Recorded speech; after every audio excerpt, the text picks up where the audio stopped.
Selamat datang di Deep Dive kita kali ini. Ya, halo. Kita punya sumber sebuah perenungan singkat judulnya Persembahan yang Membawa Sukacita. Oke, persembahan sukacita. Fokusnya itu gimana kita melihat konsep persembahan ya.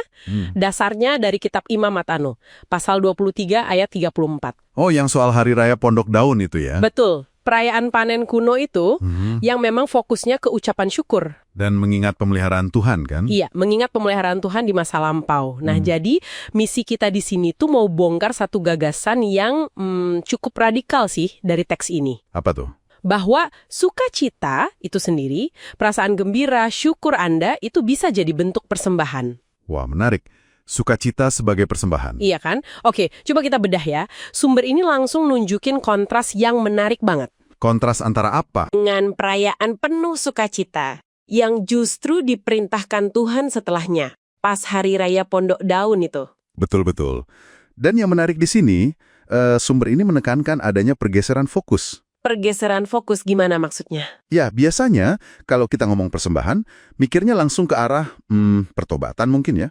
Atau minta sesuatu. Iya, seringnya gitu. Tapi teks renungan ini negasin kalau persembahan itu juga, atau bahkan mungkin seharusnya ya, jadi luapan ekspresi syukur dan gembira. Oh, jadi bukan cuma soal suasana pestanya aja. Bukan cuma itu. Sumber ini kayaknya menyiratkan kalau sukacitanya itu sendiri bisa jadi substansi persembahannya. Esensinya. Substansi persembahannya. Wah, Ini gimana ya, agak membalikan pemahaman umum kita kan? iya kerasa banget membalikan pemahamannya. Dan ini membawa kita ke inti argumen sumber ini. Yang mana tuh? Dinyatakan eksplisit. Gini, sukacita kita bisa menjadi sebuah persembahan. Kalimat yang kuat ya? Kuat banget. Kalimat ini benar-benar bikin kita berhenti sejenak gitu ya. Mikirin lagi momen-momen bahagia kita, lega, syukur yang dalam. Gimana kalau emosi positif itu pas kita sadari, terus mungkin sengaja kita arahkan ke Sang Pencipta, Iya. ternyata itu punya bobot spiritual. Sebagai sebuah persembahan yang tulus. Oh, jadi punya makna ya? Iya, ini mungkin gagasan baru atau bahkan agak menantang ya buat sebagian kita. Tepat sekali.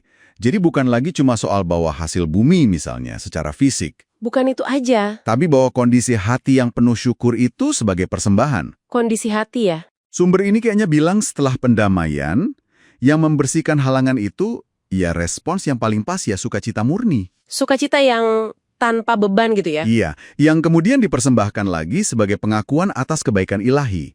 Kegembiraan itu sendiri jadi tindakan ibadah. Jadi artinya apa nih buat Anda yang dengerin? Nah, itu pertanyaannya. Intinya sih perenungan dari sumber Anda ini ngajak kita semua buat nggak cuma ngerasain sukacita dan syukur pasif aja gitu. Nggak cuma nerima aja. Iya, tapi lebih jauh ngelihat dan memperlakukan perasaan itu sebagai tindakan persembahan yang aktif. Yang bermakna buat Tuhan. Aktif dan bermakna. Sumber Anda bahkan nyebut spesifik, pujian dan syukur itu korban yang menyenangkan hatinya. Wah, ini bukan hal kecil loh. Betul, dan pemahaman ini otomatis bawa kita ke pertanyaan praktis yang diajukan teks itu sendiri ya. Pertanyaan buat kita renungkan. Iya, buat Anda sebagai penguatan pribadi, gimana caranya saya bisa mengubah sukacita dan rasa syukur saya hari ini jadi sebuah persembahan yang nyata kepada Tuhan? Pertanyaan reflektif ya. Sangat personal dan bisa diterapkan langsung. Gimana Anda jawabnya hari ini?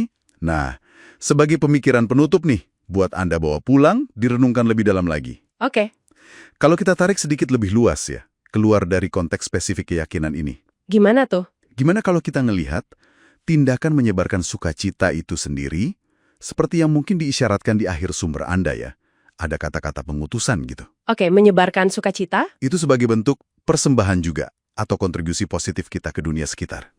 Menarik. Gimana kesadaran kalau sukacita bisa dipersembahkan ini, bisa mengubah cara Anda mengalami, menghargai, dan terutama membagikan kegembiraan Anda sendiri ke orang lain.